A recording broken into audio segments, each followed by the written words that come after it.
Imagine spending years building equity in your home, paying your mortgage, keeping your yard clean, never missing an HOA payment, never getting a single violation notice. You follow every rule. You smile at the board members at the neighborhood meetings. You're the model homeowner. Then the day finally comes. You're ready to sell. You found a buyer. The deal is done. And then, out of nowhere, you get a bill. Not for repairs, not for unpaid dues, not for anything you broke or owe, just a bill for $1,200 because you dared to sell your own home. This is the story of Marcus Webb, and what happened next is something every homeowner in America needs to hear. Marcus Webb is the kind of neighbor everyone wishes they had. 41 years old, a project manager for a mid-sized logistics company in the suburbs of Columbus, Ohio. He bought his house in the Clearwater Ridge subdivision back in 2017. A modest but beautiful 4-bedroom with a wraparound porch and a big backyard where his 2 kids, Ellie and Devin, spent most of their summers. Clearwater Ridge had an HOA. Marcus knew that going in, and honestly, he didn't mind. The neighborhood looked good. The common areas were maintained. The street was quiet. He'd heard horror stories about HOAs from friends and coworkers. The passive-aggressive letters, the fines for parking in your own driveway, the power-tripping board presidents who treated a $300 annual fee like it gave them the authority of a small government. But Clearwater Ridge wasn't like that. Or so he thought. For 7 years, Marcus paid his dues on time, $420 a year, auto-drafted from his checking account every January. He got one warning in 2019 about his trash cans being visible from the street. He moved them the same afternoon, got a polite follow-up email from management saying the matter was closed, and that was literally it. That was the full extent of his HOA drama for half a decade. So when Marcus and his wife, Diane, decided to relocate to Charlotte for her new job, he wasn't worried about the HOA at all. That was the last thing on his mind. He had a real estate agent, a solid offer from a young couple named the Harpers, and a closing date circled on the calendar. Everything was going smoothly. Until it wasn't. 3 weeks before closing, Marcus got an email from Pinnacle Property Solutions, the management company that ran Clearwater Ridge's HOA. The subject line was, HOA transfer requirements, action required.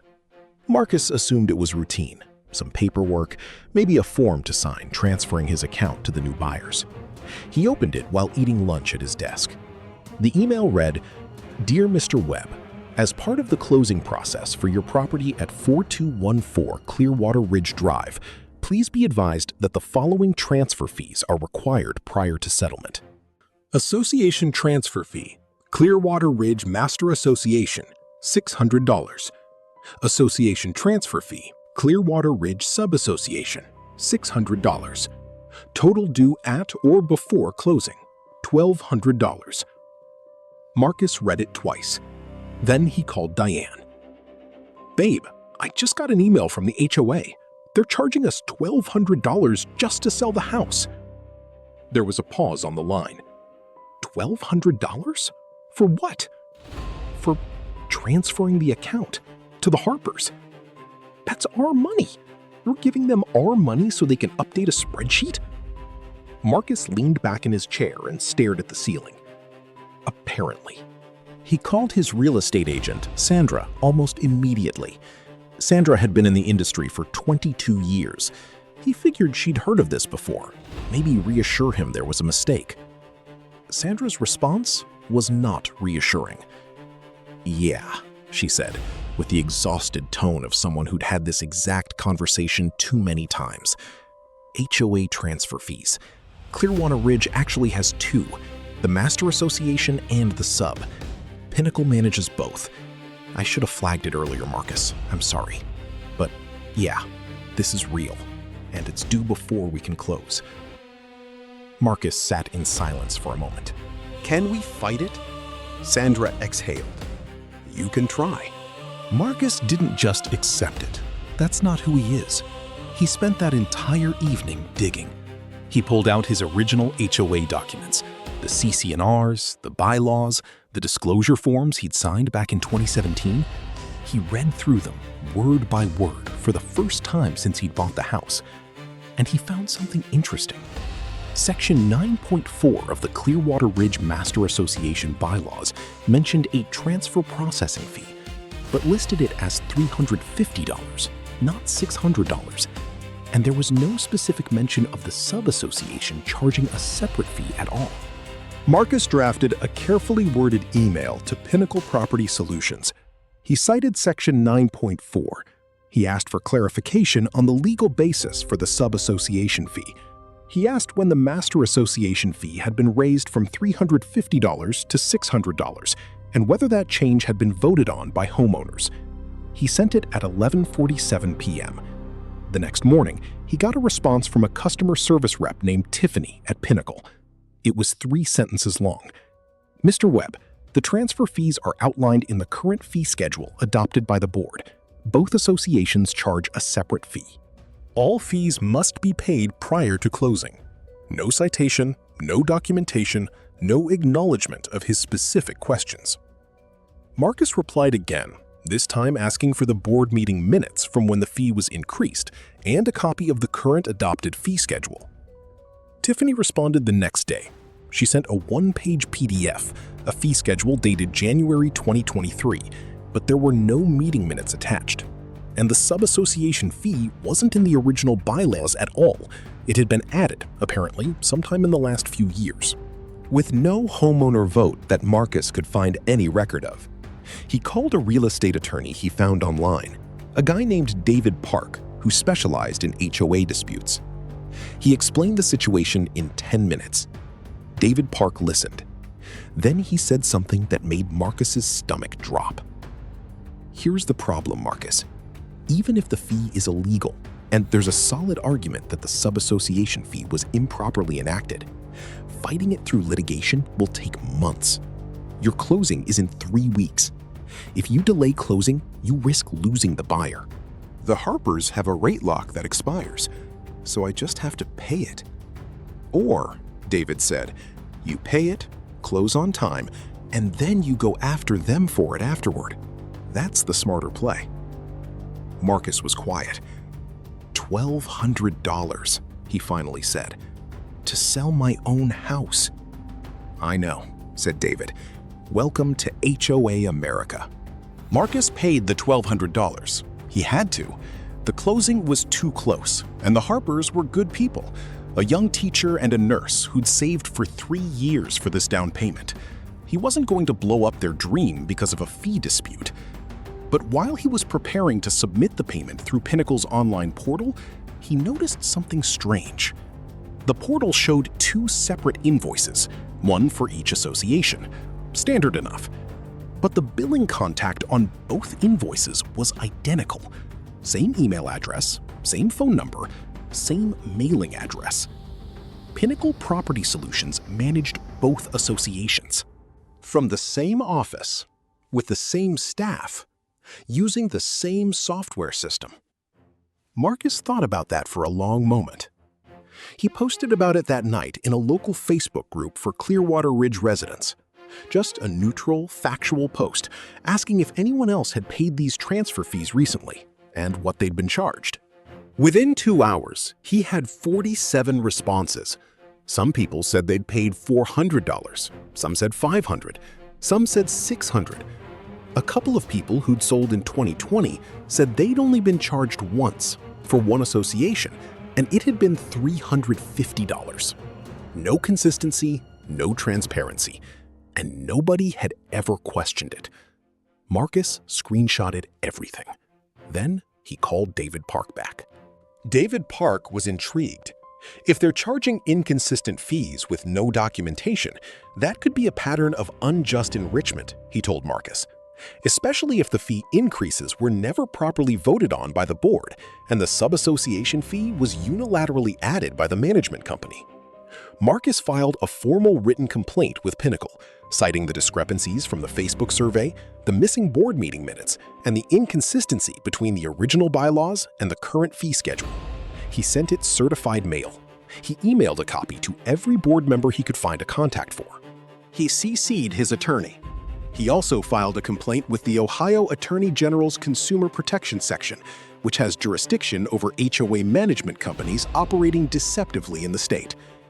And then, and this is the part that matters, he posted the whole story on Reddit. Not to vent, not to rage, but to document. Clearly, factually, with receipts. The post got 14,000 upvotes in 18 hours. Other homeowners from Clearwater Ridge reached out. Then homeowners from other Pinnacle-managed communities reached out.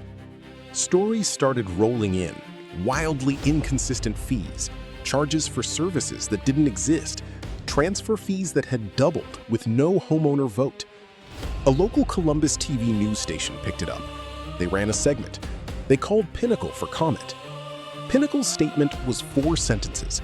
It said the fees were in accordance with applicable governing documents and state law, and that the company takes all homeowner concerns seriously. It was the corporate version of Tiffany's email. 6 weeks after closing, Marcus received a certified letter from Pinnacle Property Solutions. It was brief. It informed him that following an internal review, the sub-association transfer fee had been determined to be improperly assessed, and that a refund of $600 would be issued within 30 business days. It was not an apology. It was not an acknowledgement of wrongdoing. It was the letter a company writes when they know they're about to be in a much worse situation if they don't quietly fix the thing. But Marcus got his $600 back. And more importantly, Pinnacle updated their fee schedule publicly on their website to cap transfer fees at $350 per association and require board meeting documentation for any future increases. The Clearwater Ridge Facebook group still has the thread. People refer to it. New residents moving in ask about it. It became a small piece of local HOA history. Marcus and Diane are settled in Charlotte now. Their new neighborhood doesn't have an HOA. He says that was intentional. Here's what Marcus told me when I spoke to him about this. He said, "I wasn't even that angry at the HOA, honestly. I'd had 7 years with them and they were fine. What made me angry was the assumption. The assumption that I would just pay, that everyone would just pay, that the fee existed because nobody had ever pushed back hard enough." And that's the real story here. HOAs and the management companies that run them operate on the assumption that homeowners won't read the bylaws, won't ask for documentation, won't compare notes with their neighbors. The system is built on inertia, on the fact that when you're 3 weeks from closing, you don't have time to fight, so you write the check and move on. Marcus wrote the check, but he didn't move on, and that made all the difference. If you own a home in an HOA, read your documents. Know what they can charge you. Know what requires a vote. And if something doesn't add up, ask for the paper trail. Because sometimes the best counterattack is just a paper trail and a Facebook group. Could this happen in real life? Yes, and it happens constantly. Here's what you need to know. Homeowner rights in this situation. Most states require HOAs to provide written documentation for any fees they charge. Transfer fees are legal, but they must typically be authorized by the original governing documents, the CC&Rs or bylaws, or properly adopted by the board through a noticed meeting. Fees that appear after the fact or are unilaterally raised without homeowner notification may be challengeable in court or through state consumer protection agencies. In Ohio specifically, HOA management companies are subject to oversight by the Ohio Attorney General and must operate in good faith under the Ohio Planned Community Act and Condominium Act. Similar statutes exist in most states. What the HOA/management company did wrong. 1. They increased fees beyond what was written in the original bylaws without documented board approval. 2. They added a sub-association fee with no clear governing document authority. 3. They applied fees inconsistently across homeowners, a strong indicator of arbitrary or unauthorized assessment. 4. They refused to provide documentation when directly and formally requested. Legal options in a real situation. Request all documentation formally and in writing. Certified mail creates a legal record. File a complaint with your state attorney general's Consumer Protection Division. Contact your state's HOA dispute resolution program if one exists. Consult a real estate attorney about suing for unjust enrichment after closing if you pay under duress. Organize your neighbors. Class action or collective complaints carry far more weight than individual ones. The lesson: HOAs are legal entities with real power, but they are not above documentation requirements, procedural rules, or consumer protection law. The single most powerful thing a homeowner can do is read their governing documents before they need them. Know your CC&Rs, know your bylaws, and when something doesn't match, ask for the paper trail. That piece of paper is worth more than any lawyer.